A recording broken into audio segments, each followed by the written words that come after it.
Bonjour à tous. Écoutez, je suis très heureux de vous voir et je vous remercie d'être présent. Je remercie également Mathieu de m'avoir proposé de participer à ce premier séminaire scientifique portant sur les thématiques de recherche de l'IHU, destiné à tous les étudiants, qu'ils soient scientifiques ou médicaux de l'IHU.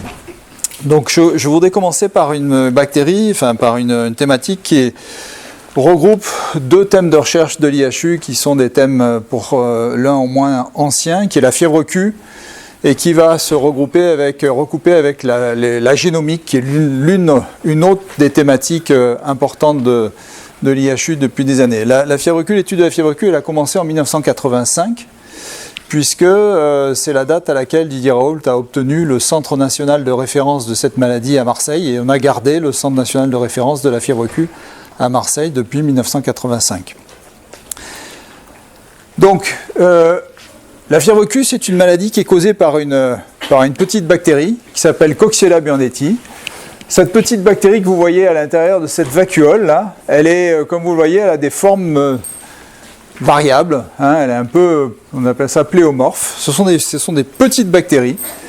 Ce sont des petites bactéries qui ont des caractéristiques assez bizarres dans le monde bactérien. D'abord, elle est intracellulaire. Alors, c'est pas la seule, mais dans son contexte intracellulaire, elle a une caractéristique particulière, c'est qu'elle survit dans cette grande vacuole là. Qui est une vacuole qui s'appelle un phagosome, et ce phagosome est à pH acide, autour de 4 ou un peu moins, et donc ce qui est quand même assez bizarre, c'est que ce phagosome théoriquement est chargé de détruire tout, en tout cas dans les macrophages, chargé de détruire tout ce qui ne devrait pas se trouver à l'intérieur de l'organisme. Eh bien, cette bactérie a trouvé la parade et arrive à survivre parfaitement bien dans ce phagosome à pH acide. Non seulement elle arrive à y survivre, mais elle arrive à s'y multiplier. Autre caractéristique, c'est qu'elle a deux formes développementales. Une forme sous forme de petites cellules, qui sont des cellules qui sont sur le plan métabolique inactives, qui ressemblent en fait à une spore. Ce n'est pas une spore, mais ça ressemble à une spore bactérienne, et qui permet une survie extracellulaire assez longue.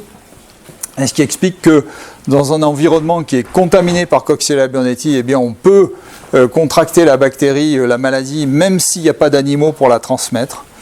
Et une autre forme qui est une forme de cellules un peu plus larges, qui sont plus fragiles dans l'environnement, mais qui par contre, sur le plan réplicatif, sur le plan métabolique, est une forme active. Et puis comme ça ne suffit pas comme caractéristique, cette bactérie, elle a en plus de ça, une variation de phase. Alors, ce n'est pas la seule bactérie qui est capable de faire ça, c'est en particulier pas la seule bactérie à gram négatif qui est capable de faire ça, mais Coxiella burnetii a cette caractéristique qu'elle peut modifier son lipopolysaccharide, et la modification de ce lipopolysaccharide va avoir un impact sur son antigénicité, et si elle a un impact sur son antigénicité, ça aura un impact sur la réponse anticorps de la personne qui va être infectée. Et donc on va avoir chez les patients qui ont une fièvre Q des anticorps à la fois contre la phase 1 et contre la phase 2.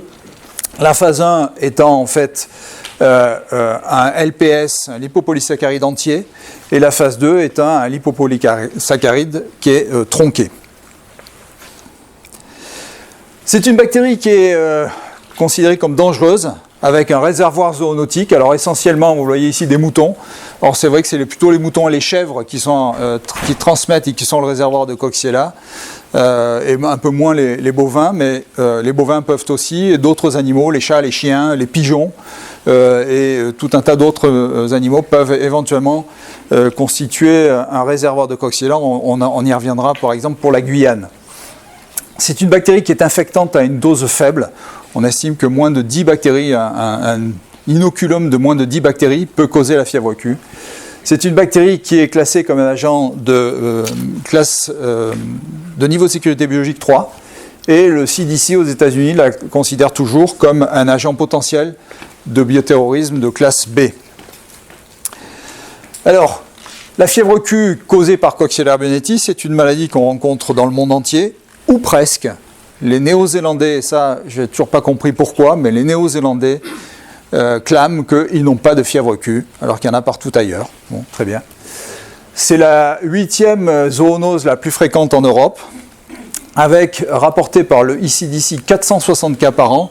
Et en pratique, quand on voit ce que nous, en tant que CNR, on rapporte en France, qui sont 100 à 300 cas par an, il est vraisemblable qu'au niveau européen, le nombre de cas de fièvre Q soit très sous-évalué. D'autant qu'en France, la maladie n'est pas à déclaration obligatoire et que déjà ce que nous rapportons en tant que Centre national de référence sous-estime très vraisemblablement la situation. La fièvre Q peut survenir le plus souvent sous forme de cas sporadiques, c'est-à-dire quelqu'un qui est allé visiter un élevage qui contient des animaux infectés, va faire la fièvre Q et puis il va rentrer chez lui, il va se guérir, il va être traité, il va guérir. Et ça s'arrêter là, il n'y a pas de transmission ou quasiment pas de transmission interhumaine. Ça peut survenir sous forme de situation endémique. Il y a des zones dans lesquelles on sait qu'il y a de la fièvre Q. En particulier dans le sud de la France, on sait que la région de l'Accro, donc qui est une grande plaine sur laquelle il y a des élevages, eh bien, c'est une zone qui est plutôt habituée à faire face à de la fièvre Q. Et puis il y a des situations d'épidémie. Et parfois d'épidémies de grande ampleur. Alors en France, on a eu quelques épidémies qui étaient des épidémies de relativement faible ampleur, mais il y a des épidémies de grande ampleur, on en reparlera. Notamment, il y a eu des cas, une grosse épidémie aux Pays-Bas, et à moindre échelle en Guyane française. Sur le plan clinique, c'est une maladie qui se présente sur le plan, de façon assez polymorphe, avec une maladie qui évolue en 2 phases, une primo-infection, on appelle la forme aiguë, qui est la plupart du temps asymptomatique dans 60% des cas, mais qui peut parfois se manifester de façon assez grave avec hépatite granulomateuse, pneumonie et jusqu'à des formes potentiellement mortelles, notamment en cas de myocardite ou de détresse respiratoire.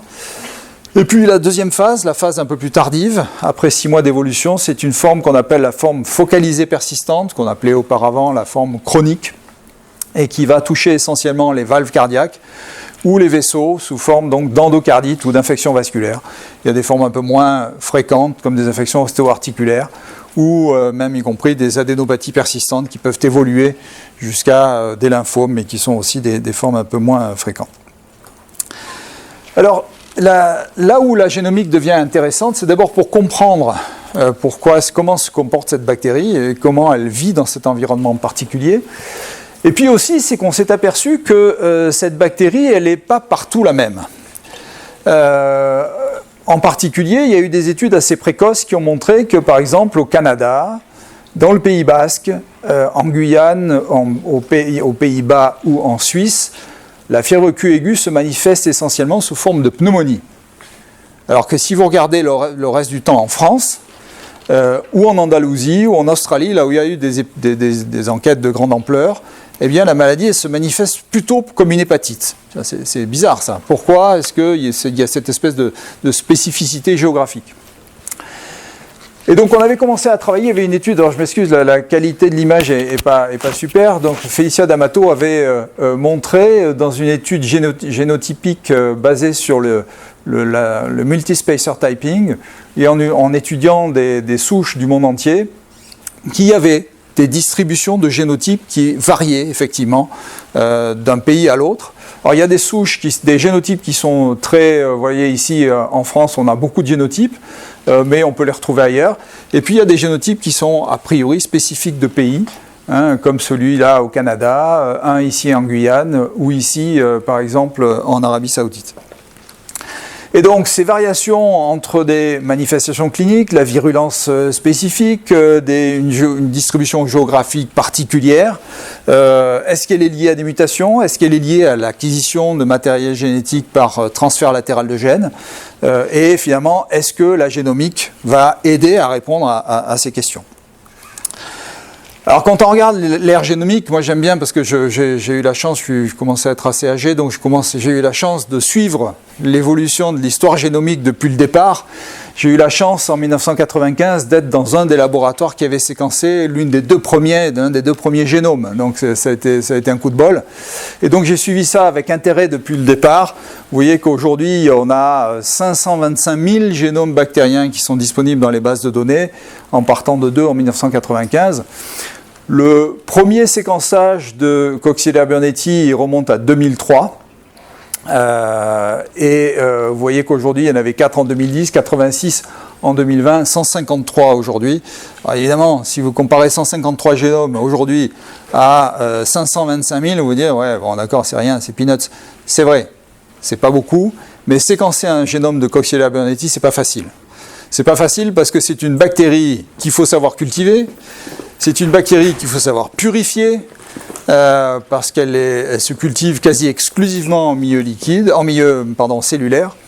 Donc il faut arriver à se débarrasser de l'ADN génomique et derrière il faut savoir aussi interpréter. Donc voilà, c'est pour ça aussi qu'il n'y a pas beaucoup de génomes aujourd'hui. Alors le premier génome de Coxiella burnetii qui a été séquencé, c'est celui de la souche 9 Mile.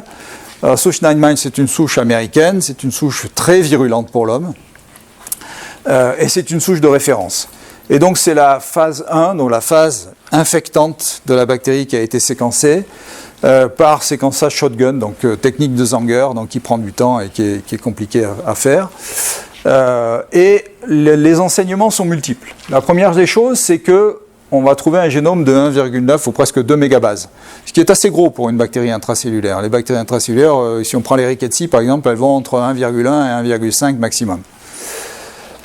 Avec un plasmide. Là aussi, ce n'est pas immédiatement évident qu'une bactérie qui est enfermée dans une cellule ait des plasmides et donc qui est potentiellement un moyen de communication, de 37 kilobases. On va s'apercevoir que finalement le taux de codage est de 1000 gènes pour 1 mégabase, qui est à peu près la norme des bactéries. Et puis qu'il y a un G plus C% de 89%. On va s'apercevoir aussi, quand on va s'intéresser au contenu de ce génome, qu'il y a beaucoup de gènes d'adhésion, d'invasion, de trafic intracellulaire, de modulation et de détoxification de la cellule hôte. Donc là, on commence à se dire, là on est vraiment sur une bactérie relativement spécialisée qui a des outils pour interagir, échanger avec son environnement cellulaire. On va s'apercevoir aussi que cette bactérie diffère d'autres bactéries intracellulaires, notamment en présence d'éléments génétiques mobiles. Vous le verrez, elle a cette bactérie des séquences d'insertion. En niveau de réduction génomique, je vous le dis, pour une bactérie intracellulaire, c'est pas celle qui a le génome le plus réduit, même s'il y a des évidences de réduction génomique, c'est une bactérie qui est toujours en cours de réduction génomique, en termes de capacité métabolique, en termes de profil de transporteur. On va identifier là-dedans 83 pseudogènes qui sont récents, donc ce qui vont montrer que c'est un phénomène de dégradation qui est en cours, qui se passe en ce moment. Et on va identifier des séquences d'insertion, donc des IS qui sont au nombre de 32. Ces IS, on y reviendra tout à l'heure, ils ont un rôle particulier. Moi, ils m'intéressent beaucoup parce qu'ils participent à la plasticité du génome, ils permettent que le génome bouge et échange des blocs entiers à l'intérieur. Et c'est aussi un intérêt particulier pour le diagnostic parce que ces séquences d'insertion sont extrêmement conservées. Et donc, si on développe des amorces sur ces séquences d'insertion, vu qu'elles sont multipliées dans le génome, on a une sensibilité une très bonne sensibilité de diagnostic. On va trouver aussi, chose qui n'était pas forcément prédictible, une évidence de transfert latéral de gènes. Alors, trouver du transfert latéral de gènes dans une bactérie qui est enfermée dans un coffre-fort, c'est pas forcément évident. En tout cas, ça, si vous voulez, ça implique des choses, et notamment en termes d'ancienneté du transfert.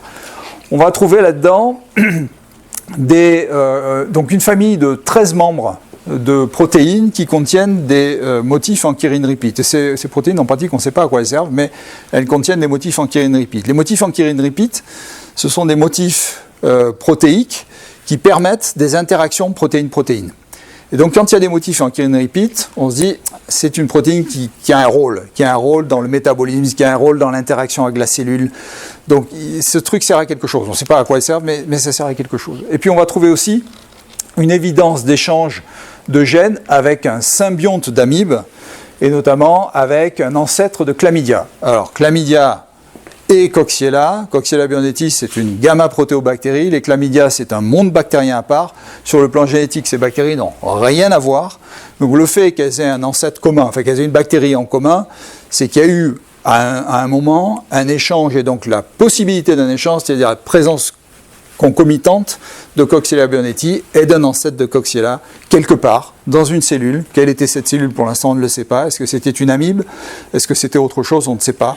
Mais il y a une évidence de transfert, et c'est un transfert sur une stérol réductase. On va trouver aussi dans ce génome des systèmes de sécrétion. Alors, des systèmes de sécrétion qui sont souvent considérés comme des facteurs de virulence.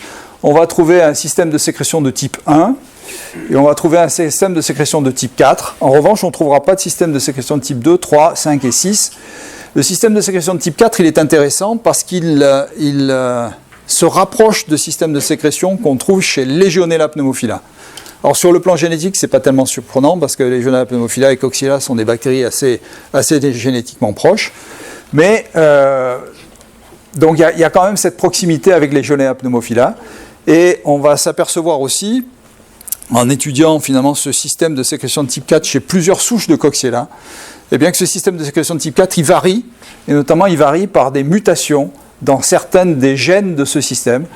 Mutations dans la protéine PIL N, dans le gène de la protéine PIL N pour 9-mile, dans la protéine PIL C pour les souches K et G, ou dans la protéine PIL Q pour G et Degway. Et donc, on imagine, parce que ça a été décrit pour Francisella, que des mutations dans les gènes du système de sécrétion de type 4 sont associées à des différences de virulence. On imagine potentiellement que des mutations du système de sécrétion de type 4 chez Coxiella peut aussi, en fonction des souches, moduler la virulence. Alors du coup, ça c'était une première étude génomique, c'est intéressant. C'est une étude sur une souche très virulente, donc qui n'est pas forcément représentative de la totalité de la population génétique de Coxiella.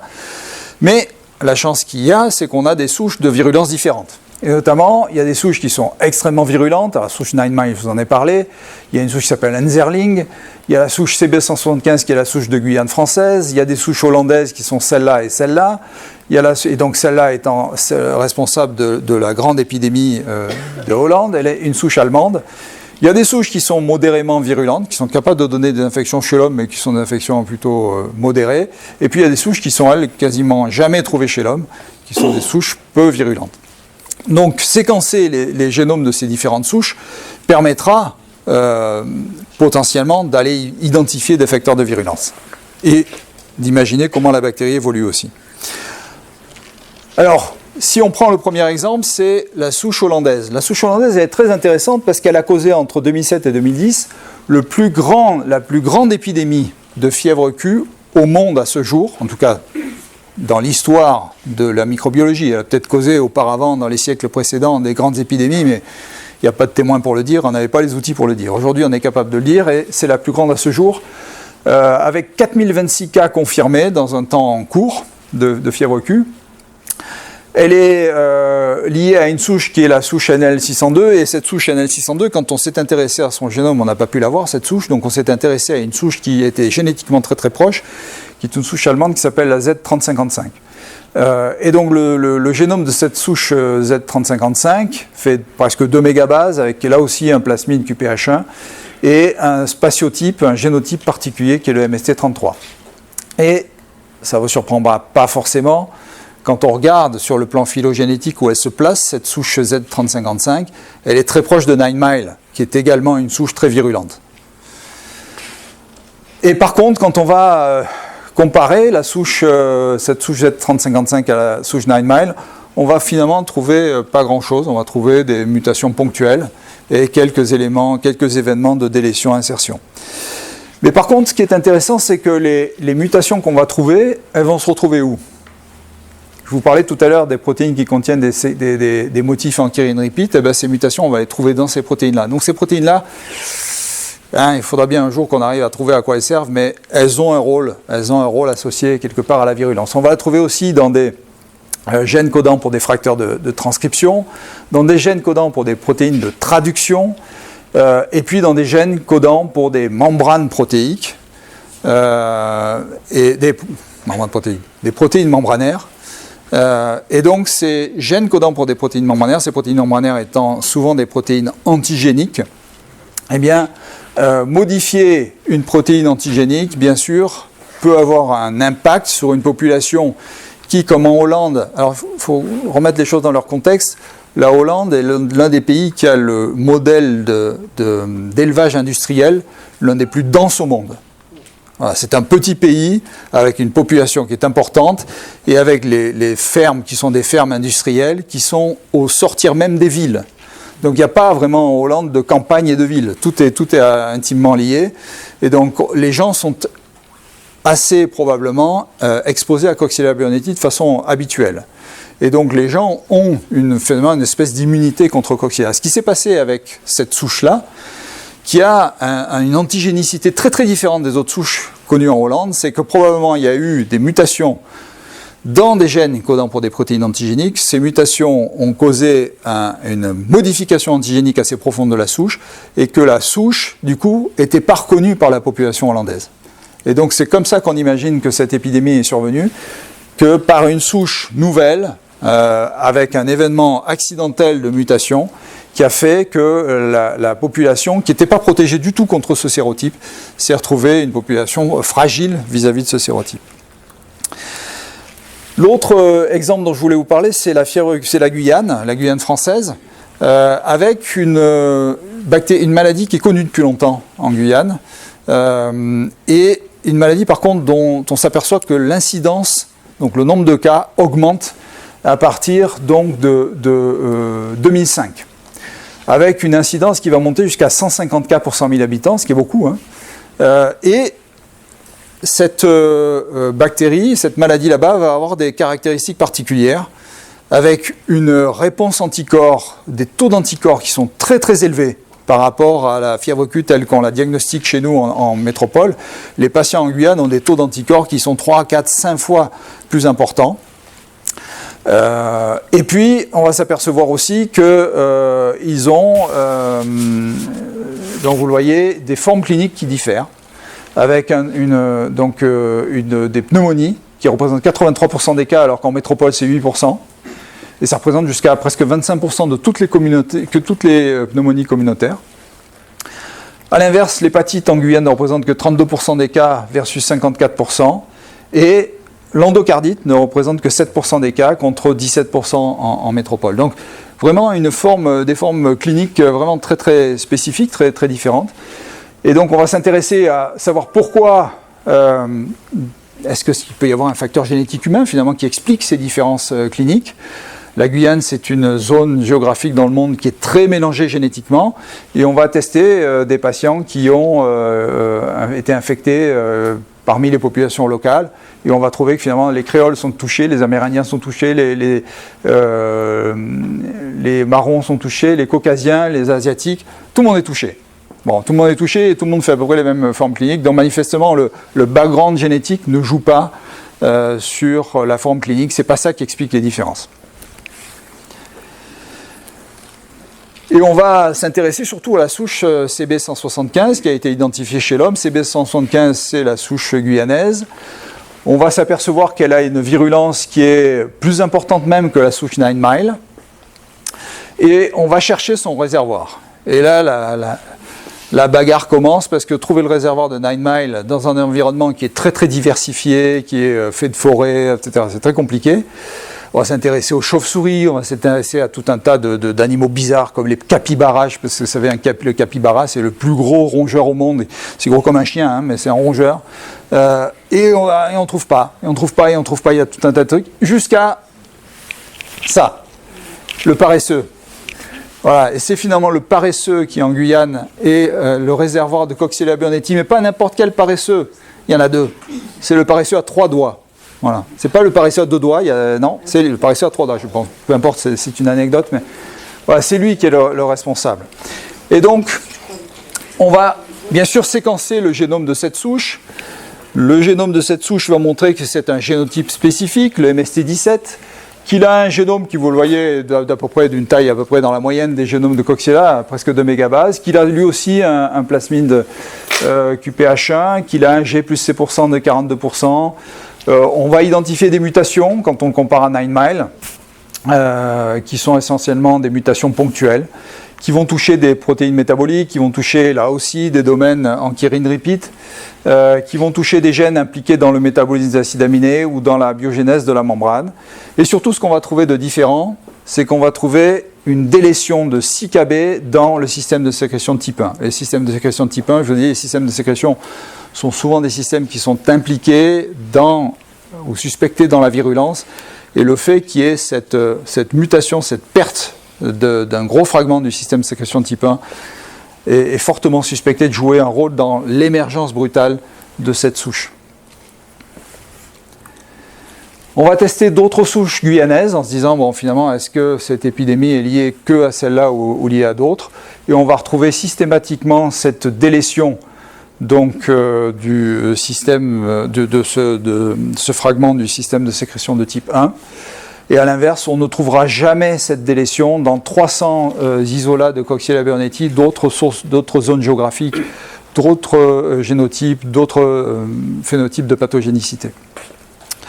Et on va finir par trouver que cette souche-là est également présente dans les tiques de paresseux. Et donc non seulement paresseux et réservoir, mais il y a probablement dans l'épidémiologie de cette maladie là-bas un rôle pour les tiques de cette bactérie, de ce mammifère. Alors peut-être dans le transfert, qui joue peut-être un rôle dans le transfert entre eux de la bactérie, pourquoi pas éventuellement à d'autres animaux ou à l'homme. Et puis on va continuer à travailler parce que c'est bien de travailler sur des souches hyper virulentes, mais si tu as que des souches hyper virulentes, à la fin tu ne sais pas vraiment ce qui les différencie des souches qui sont moins virulentes.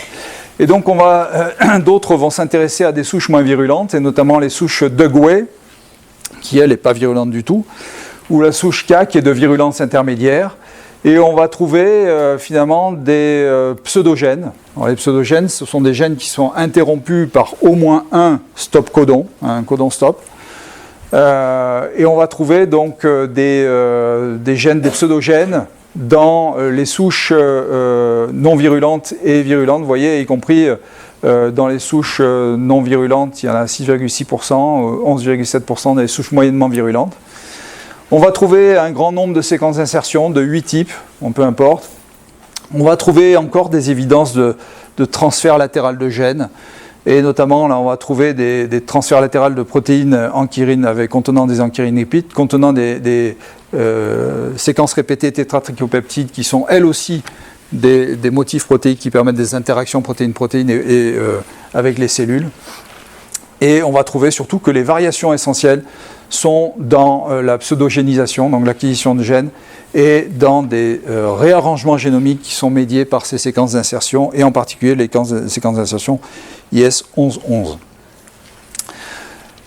Et donc on va commencer à du coup pouvoir réfléchir à l'évolution génomique de Coxiella burnetii, avec une certitude, c'est que cette bactérie est en train de se réduire, son génome est en train d'évoluer progressivement, lentement vers une réduction, que pour l'instant la souche celle qui a le plus gros génome, c'est la souche Dugway, c'est celle qui est le moins virulente. Et là on va retrouver finalement un schéma qu'on connaît bien, qui est que globalement parmi les bactéries, à quelques exceptions près, quand on dispose dans une même espèce bactérienne de souches virulentes et de souches moins virulentes, on s'aperçoit assez régulièrement que les souches les plus virulentes sont celles qui ont aussi les plus petits génomes. Et donc c'est un phénomène un peu répété que la réduction génomique est quelque part associée à une augmentation de virulence. On va s'apercevoir aussi qu'il y a une évidence de transfert latéral de gènes, mais par contre que cette évidence de transfert latéral de gènes est ancienne et qu'elle n'est pas du tout, c'est pas du tout un phénomène récent. Donc il y a eu à une époque un transfert, une acquisition de gènes à partir notamment de chlamydia, mais que c'est pas quelque chose de récent. Et puis donc on va s'apercevoir donc il y a eu des évidences d'acquisition de gènes de virulence qui ont permis éventuellement, là vous voyez un phénomène ici qui a potentiellement été associé à l'émergence de virulence, et à l'inverse on va s'apercevoir qu'il y a aussi des pertes de gènes dans certaines lignées de Coxiella burnetii, avec finalement des répertoires qui sont isolats spécifiques, à la fois en pseudogènes, et qui pourraient impacter la virulence. Ce qui nous amène à un débat qui est assez ancien, c'est finalement comment Coxiella burnetii a acquis sa virulence. Et avec deux situations qui s'opposent, deux théories qui s'opposent. La première théorie, c'est une bactérie qui est un symbionte au départ, non pathogène, symbionte d'une cellule eucaryote, et qui potentiellement à l'intérieur des tiques, et qui a été transmis de tique en tique, de génération en génération, comme ça, non virulent, et puis qui finalement un jour rencontre une bactérie qui elle est pathogène, acquiert un phénomène de virulence, et devient infectante pour les cellules vertébrées, et puis dans un deuxième temps, s'adapte tellement bien aux cellules vertébrées qu'elle n'est plus transmise par les tiques, en tout cas qu'elle n'a plus besoin d'être transmise par les tiques. Et ça a été permis par une étude de Coxiella-like, parce qu'on trouve des Coxiella burnetii, mais on trouve aussi dans les tiques tout un tas de bactéries qui sont proches, qu'on appelait les Coxiella-like. Mais quand on regarde, finalement, ici vous avez B, C, D des tiques dures, et ici, dans ce groupe-là de bactéries des tiques molles, on trouve que Coxiella burnetii est associé à des bactéries d'un groupe particulier de Coxiella-like qui sont associées qu'avec des tiques molles. Donc il y a une histoire particulière de Coxiella burnetii avec les tiques molles. Ça, c'est la première hypothèse. Donc une bactérie non pathogène au départ qui devient potentiellement pathogène de façon accidentellement. Et la deuxième hypothèse, ça a été obtenu par le séquençage d'autres souches de Coxiella-like, également de tiques molles, et notamment, comme ça, la science est faite de rencontres comme ça, notamment le séquençage d'une souche qui s'appelle Cleoa, qui est une Coxiella-like de Ornithodoros. Et on va s'apercevoir que cette souche d'Ornithodoros, dont vous ne voyez rien du tout, mais je vous promets qu'elle est là, elle est phylogénétiquement strictement associée à Coxiella burnetii. Et cette souche-là, on va montrer que l'ancêtre commun à ces deux bactéries, que sont cette Coxiella-like et Coxiella burnetii, contenaient déjà des gènes de virulence. Et donc, Coxiella burnetii, c'est probablement pas le résultat d'une bactérie non pathogène qui a acquis un gène de virulence par hasard. C'est une bactérie qui est pathogène au départ et qui s'est spécialisée un peu après dans certaines cellules, et notamment les cellules vertébrées. Et donc, les clés pour amener finalement un clone hyperviolent de Coxiella, c'est une réduction génomique avec donc une dégradation progressive, comme pour d'autres bactéries d'ailleurs, une dégradation progressive des génomes. C'est une perte du système de sécrétion de type 1. Ça a déjà été montré aussi pour d'autres bactéries que la perte de sécrétion de système de sécrétion est associée à une augmentation de virulence. Et en tout cas, ça c'est vrai pour la souche guyanaise. Et c'est une diminution, une réduction du métabolisme. Mais ça c'est valable pour un peu toutes les bactéries intracellulaires qui finissent par se débarrasser de métabolismes dont elles n'ont plus besoin, puisque certains métabolismes sont fournis par les cellules eucaryotes elles-mêmes. Alors, il y a d'autres éléments qui sont intéressants. Je vous parlais tout à l'heure des séquences d'insertion, qui peuvent expliquer la plasticité de Coxiella burnetii. Alors, dans ces séquences génomiques, on a trouvé des séquences d'insertion. Ces séquences d'insertion, donc vous savez peut-être que ce sont des éléments génétiques mobiles, mais ces éléments aussi qui permettent la recombinaison des génomes. Ils sont de 8 types. Alors, on connaissait très très bien les deux premiers, IS1111 et IS30A, qui sont des séquences d'insertion qui sont connues depuis des dizaines d'années et qui servent de cible pour des tests moléculaires. On en a découvert d'autres, y compris 3 types nouveaux. Ce qui est intéressant, c'est que ces séquences d'insertion, pour IS1111, par exemple, elle est présente entre 19 et 55 copies par génome. Donc il y a une variation du nombre de séquences qui est très importante d'une séquence à l'autre, avec une identité par contre qui est de 99%. Donc c'est pour ça que quand on s'en sert de cible de moléculaire, c'est une très bonne cible. Et c'est quelque chose qui, à l'échelle du temps, est d'acquisition relativement récente. Donc c'est probablement une acquisition par transfert latéral, et par contre qui est toujours en expansion. C'est un facteur majeur de plasticité. avec des recombinaisons entre les copies d'IS 1111 qui permet donc des mouvements dans le génome, des réarrangements chromosomiques. Et la surprise, en fait, c'est qu'on pensait que c'était spécifique de Coxiella burnetii. En fait, ce n'est pas spécifique de Coxiella burnetii. On les trouve aussi dans les Coxiella-like, donc dans les bactéries qui sont proches de Coxiella burnetii. Et du coup, ça peut amener aussi à des fausses détections de Coxiella burnetii. Bon, ça, c'est quelque chose à laquelle on ne s'attendait pas, mais c'est bien de le savoir. Et les plasmides dans tout ça. Alors, je vous ai dit, il y a des plasmides. Il y en a 4 types, qui s'appellent QPH1, QPDV, QPRS, QPDG. Ces plasmides, ils font entre 37 et 55 kilobases. Certains sont intégrés dans le chromosome. Il y a un seul plasmide par isolat. Il y a certaines bactéries qui ont plusieurs plasmides, peuvent avoir plusieurs plasmides. Coxiella ne peut avoir qu'un seul plasmide, un seul type plasmidique, ou peut ne pas en avoir du tout. Le plasmide, il a été initialement corrélé avec les formes cliniques. QPH1 et QPDV ont été montrés comme étant associés à des formes aiguës de la maladie.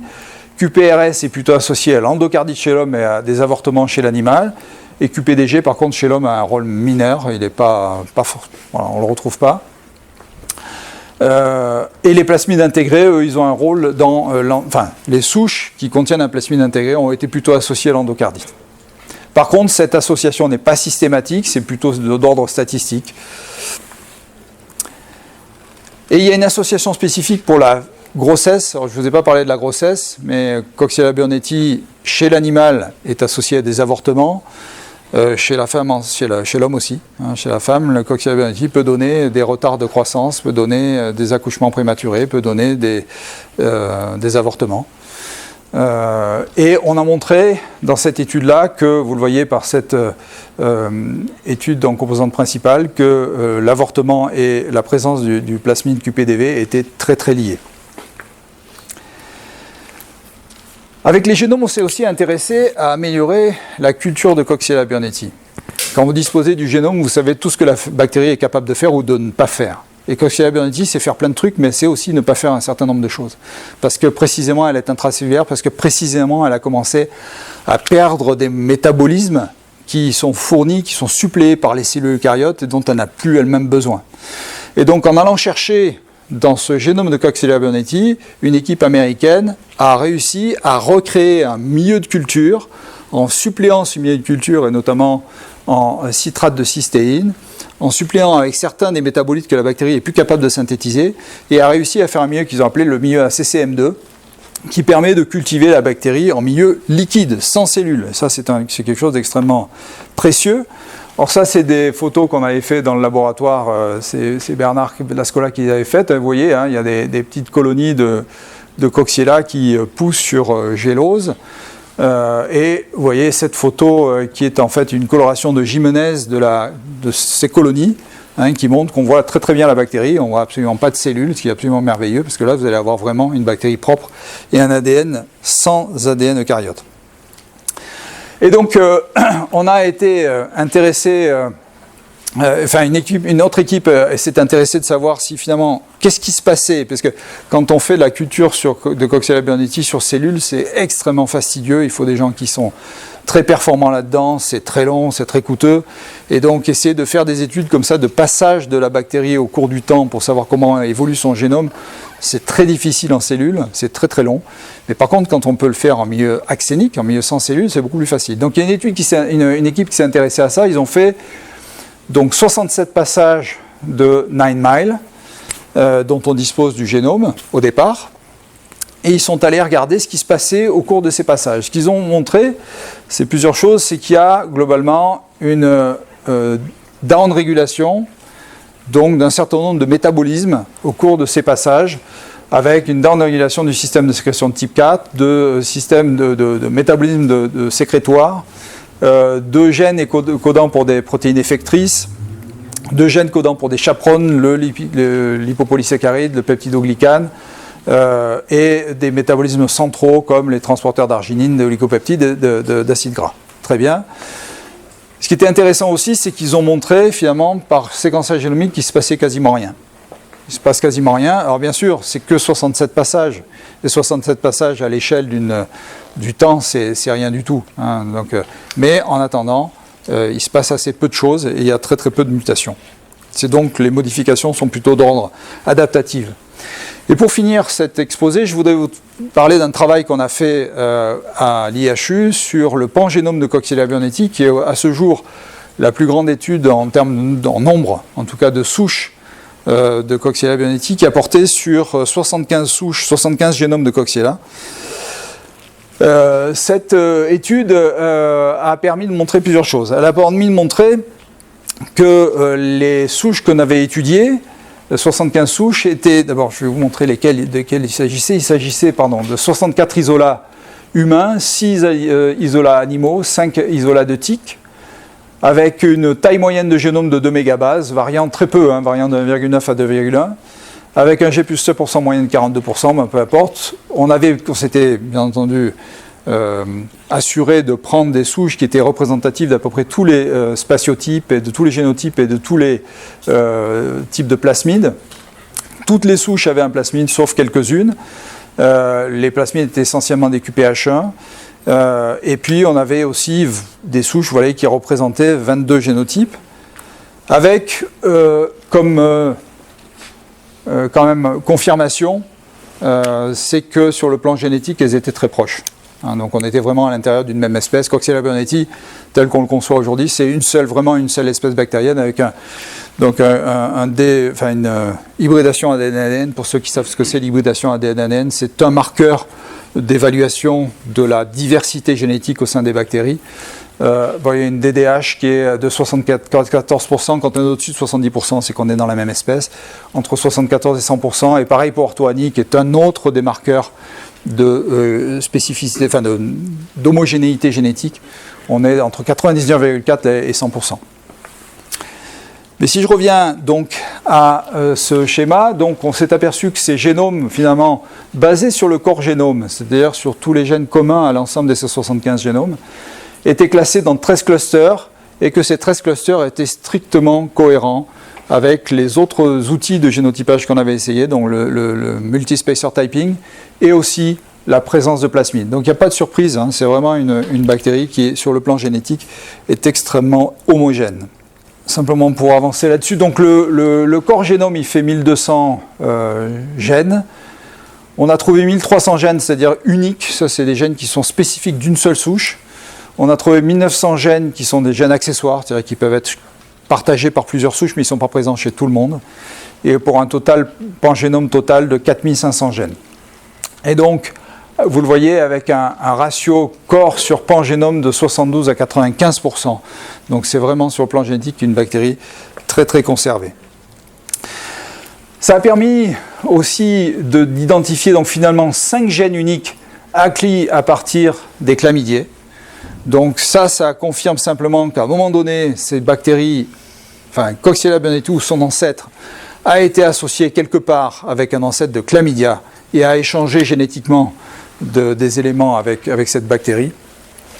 On ne sait pas exactement où ça s'est fait. On a trouvé des séquences d'insertion dans tous les génomes et ces séquences d'insertion, vous voyez, a amené des modifications importantes en termes d'architecture génomique par des événements donc, de translocation à l'intérieur donc, du génome. Alors pour finir, on parlait au début de cette différence qu'on observait entre les pathotypes, entre les géotypes, avec les différences en fonction des régions. Est-ce qu'on peut parler de géotype, est-ce qu'on peut parler de pathotype? Alors oui, il y a une association qui n'est pas, si vous voulez, aléatoire de souches avec des zones géographiques. Et en particulier, il y a des associations significatives, par exemple, entre le MST, le génotype MST21 et le Canada, entre le MS-type 33 et les Pays-Bas, entre le MST51 et l'Arabie Saoudite, entre le MST17 et la Guyane française, par exemple.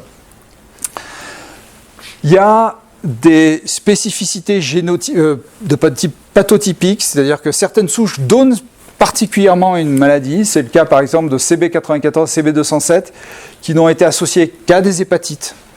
Et donc dans tous les cas où ils ont été trouvés, c'est vraiment avec une hépatite. Celles-là, elles ont un profil de gène qui est le même, elles appartiennent au même génotype, elles ont le même G+C%. Donc vraiment, il y a quelque chose dans ces souches-là qui a vraiment une pathogénicité particulière. Et pour ça, la chance qu'on a d'ailleurs, c'est d'avoir cet outil qu'on appelle le multispectre typing, qui permet en cas d'épidémie d'aller très très vite identifier quel est le génotype qui est en cause et pouvoir comme ça comprendre et le comparer aux autres études. Donc là, pardon. Et puis donc la présence du plasmide aussi, elle est associée à une pathogénicité particulière, on l'a vu tout à l'heure. Donc l'analyse des génomes l'a confirmé. Les souches avec un plasmide QPRS ou sans plasmide ne sont jamais identifiées chez des patients avec fièvre aiguë. Vous voyez, là, il n'y a rien. Le plasmide QPDV est plutôt associé avec de fièvre aiguë. Le plasmide QPH1, lui, il est plutôt associé avec des endocardites. Voilà, donc il y a un rôle d'une multitude de facteurs mais dont on commence à comprendre comment ils s'intriquent les uns avec les autres, comment ils s'articulent les uns avec les autres, pour à la fois être associés avec une spécificité géographique, une spécificité pathogénique. Et donc en conclusion de cet exposé, après je suis à votre disposition si vous avez des questions. L'analyse génomique de Coxiella a permis donc de comprendre la dynamique comment ça permet de comprendre la dynamique de cette bactérie. Il y a clairement un lien entre le profil génétique et les formes cliniques de la bactérie, de la maladie. Il y a une corrélation donc entre les caractéristiques génomiques, les caractéristiques épidémiologiques et les caractéristiques géographiques.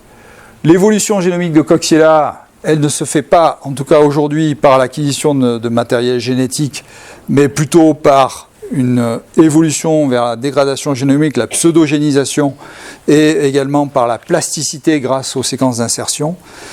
Donc la virulence, vraisemblablement, nous, on l'imagine, on la comprend comme étant associée à la pseudogénisation, et on la comprend aussi avec, pour les clones hypervirulents, avec des éléments accidentels qui peuvent être, pour l'exemple de la souche hollandaise, des mutations antigéniques qui permettent donc un échappement de l'hôte à la réponse immunitaire de l'hôte, ou la perte, par exemple, d'un fragment du système de sécrétion de type 1 qui amène brutalement un facteur de virulence, qui crée finalement un facteur de virulence imprévu. Voilà, je voulais finir en remerciant les personnes qui ont beaucoup travaillé sur ces études, avec Rita Abou-Abdallah, Jérémy Delers, Sophie Edouard, Bernard Lascola, Mathieu Millon, Elodie Rousset, j'en oublie, toute l'équipe, et je remercie toute l'équipe de génomique et de bioinformatique. Merci pour votre attention.